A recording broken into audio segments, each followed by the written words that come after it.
We managed to break through the door, but they were ready. I'm injured. I was lucky to make it out alive. Garrus, it'll have to be you.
Mr. Speaker, I Order! rise tonight to address a matter of great urgency to our nation's security. The judgment of the Right Honorable Smythe across from me at the dispatch box. It is with sincere conviction that I must propose a motion to declare them an enemy of the state. I must ask the House, what evidence is there to support this motion? Let us hear it. Evidence? Their treachery is common knowledge. Who here isn't privy to the exploits of the Right Honorable Smythe in the opposition? It is with their support that this rebellion has brought London to its knees. The idea that Camelot could succeed without one of our own is inconceivable. The blame for this catastrophic turn of events, therefore, is on them, and them alone. What evidence do you have in your defense?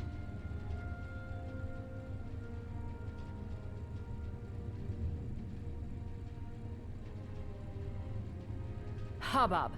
All those opposed to the motion, please say nay.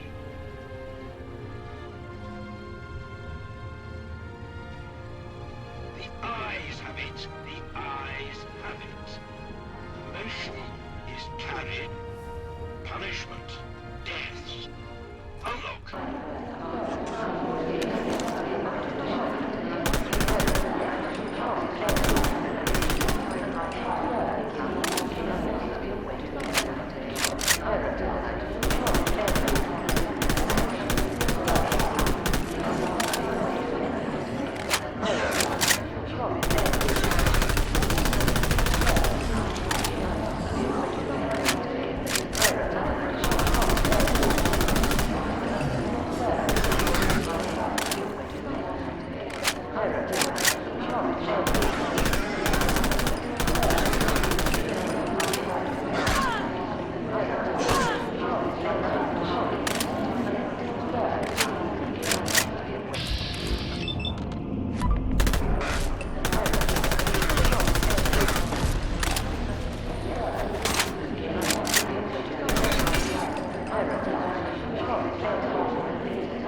I tried abandoning you to the wastes. I tried having you killed. I had you tried and convicted. Despite my best efforts, you remain to the bitter end. So let's talk.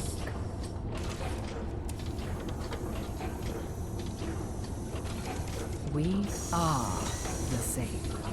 Any difference between us is derived from our experiences and scientific error.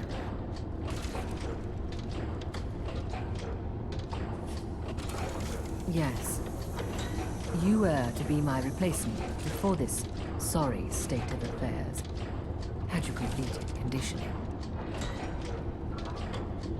A clone of a clone of a clone, etc. I am long since removed from the original Smythe, yet feel exactly what she felt, and remember exactly what she lived through. If you had finished conditioning, you would be exactly the same, in body and mind, as the woman who walked these lands before Doomsday struck. The only woman who saw it coming, whose warning, had they been heeded, would have quite literally saved the world. Had things gone differently, they would be running the country. You must understand.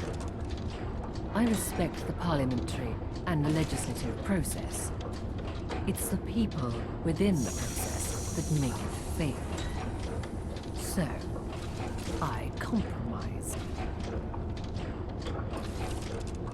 The theatrics are over. Quite frankly, it would serve no purpose to deceive you any longer. Oh, I agree. I'm not surprised you turned out the way you did. Thrown into that cesspool with none of my wisdom. Anyone, even me, would struggle to rise above it.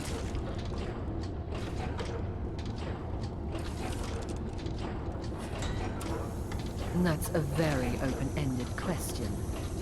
What exactly are you demanding I take accountability for?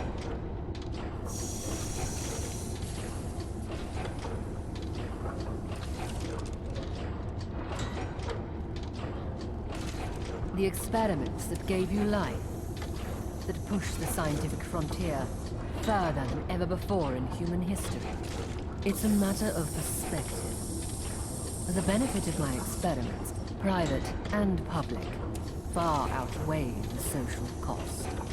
When you're victim to that social cost, it will blind you.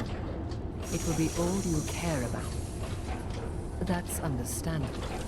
But when you're looking at the situation objectively, you would see nothing but the efficient allocation of resources. If you want something done right, you've got to do it yourself. A world of Smythe, shaped by Smythe. That's what I believe in. Power isn't held in symbols, but in people. Having the right person, in the right place, at the right time, means everything. I am that person. This is the place. And this was the time. You may think that's incorrect, but it's what I believe. Surely you're not referring to Camelot? The world burned under the watch of democracy. I wonder how long it will be before it burns again under Arthur's quaint little regime. I am Smythe. Ms. Smythe. I've never lied to you in that regard. If you counted up my lifetimes, I'd be about 200, give or take a few decades. I stopped counting. I was born in what is now known as Eastminster, before the Blast Wall Initiative. I worked for the government in the Ministry of Information. That is where Angel grew its wings. I made that ministry my own. Even after I was imprisoned for my activities, it was still under my thumb. I spent the last few years writing letters about the coming war to the Prime Minister, the Cabinet, the opposition, the President, everyone. And they were all ignored. There was naught I could do for myself, and Angel was only in infancy. So on the 23rd of October 2077, the world ended. I was imprisoned, right up until the last day, exactly where I wanted to be. I was ready. My escape was immaculate. Every last detail flawless. The Ministry of Information had been building our own Pindar bunkers for years. From there, I watched the world burn. The bunker in question is, of course, the one beneath the Angel Underground Station. Very well. Let's finish this.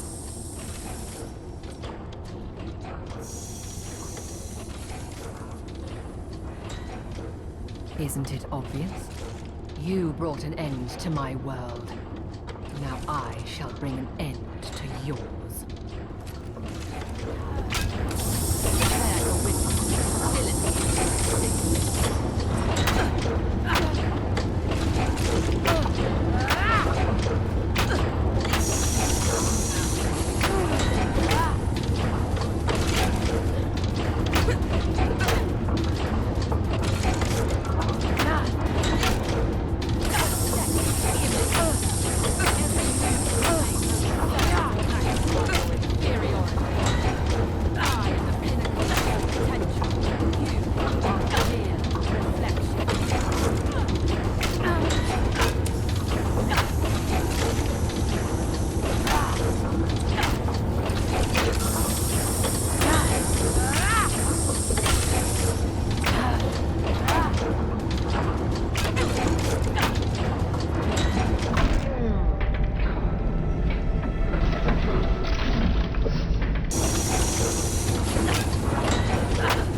far surpassing the expectations of their creator. The Wayfarer had ultimately swayed the course of history. Arthur, true to his word, began the process of establishing a true representative democracy. For better or worse, the fate of London would be tied to the will of the people. Camelot continued to fight the enemies of democracy wherever they found them, ensuring fair and free elections in the region. Smythe was imprisoned indefinitely, pending investigations into their activities. They were put under strict surveillance, with a guard passing by their cell every hour. At midnight, on the 7th day of their incarceration, the guard passed by their cell to find it empty. A wide-scale search was carried out, but yielded nothing. Nowhere to be found, Smythe had seemingly vanished into the shadows. The Wayfarer, remembered as Gaheris in the new Legend of the Round Table, was honored for generations to come, not as an individual, but as a part of something greater.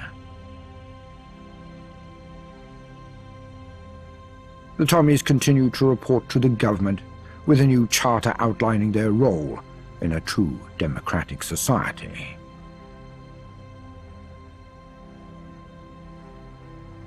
With Pete Davies at the helm, the Roundels rebounded. After cleaning up the few straggling hooligans, their club sprang back to life, though with tamer partying, because, thanks to a newly, mostly sober Davies.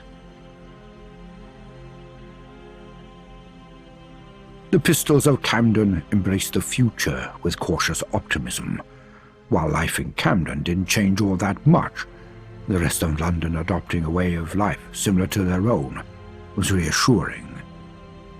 Following the Battle of Westminster, the Camden Council discussed the Wayfarer's actions in depth. The Wayfarer was declared an honorary member of the Council for their involvement in the uprising. For the time being, Miller's men were left alone. They were deemed too much of a hassle to deal with, and Islington was blockaded. While they would occasionally sneak out and attack neighbouring boroughs, their rage, for the most part, turned inwards. With no outlet for their fury, this spawned a culture of infighting. Gangs of Miller's men would beat each other to the death over trivial matters. Fortunes were lost and won at a swing of a fist. Only one thing united them: their devotion to their leader, Miller. Traders came and went, but the Croydonians rarely crossed the bridge that had been built for them. They regarded the rest of the world with disinterest, and they were better off for it. The Tommies never returned to Brickton, and their independence was guaranteed for years to come. They became a safe haven for those in London seeking a simpler life. In the grand scheme of things, they were insignificant, and they wouldn't have it any other way. While the rest of the city marched on, Brickton remained a capsule in time. Change was slow in Eastminster following the fall of the gentry. The Good Samaritans were instrumental in keeping a semblance of order through the chaos. With their newfound autonomy, the flame of community spirit burned brighter than ever. The free and fair elections were not kind to the gentry, who failed to form a majority in the subsequent Parliament. As time went on, the law no longer turned a blind eye to their extractive policies. This financial shock caused a significant decline in the Westminster surplus. Now on equal legislative footing with the rest of London, the gentry redirected considerable resources into lobbying for their interests. This investment would ensure they retained their economic dominance. The Wayfarer retrieved all the lost plays for the troupe at Shakespeare's Globe. The theatre prospered in the New World as it had in the Old, entertaining the people of London indefinitely. The vagabonds in the Isle of Dogs syndicate established a wary peace. Though true trust could never be established, the streets at least were more free of violence. Eventually, it became the new norm, and the times of constant warfare were looked back on as a red day, not to be revisited. The Thames Folk disappearances, thanks to the Wayfarers' efforts, slowed, but they did not cease entirely. They would remain isolated in enclaves, forever looking behind their backs. Archie, like many young men, struggled to find his place in Old Blighty. Never truly at home, he wandered the waste searching for a place to hang his head. He saw the world, or what was left of it, but always traded a comfortable bed for a new horizon every chance he got. Mad Jack returned to the only place he could ever truly call home, his gym. The crusade against the shadows of his past was not marked by the fall of his enemies, but the rise of a new Mad Jack. Once a mere haven for his own tortured psyche, the gym evolved into a sanctuary for the forgotten and neglected souls of London. Here, he imparted lessons not just in physical strength, but in the virtues championed by the Wayfarer.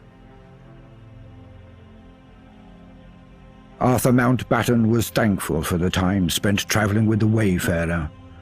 He had lived more of a life in that short period than he had ever thought possible. For the remainder of his days, he would live a quiet life in Camden. And so, the Wayfarer's journey came to an end. But it was not the end of history, only the beginning.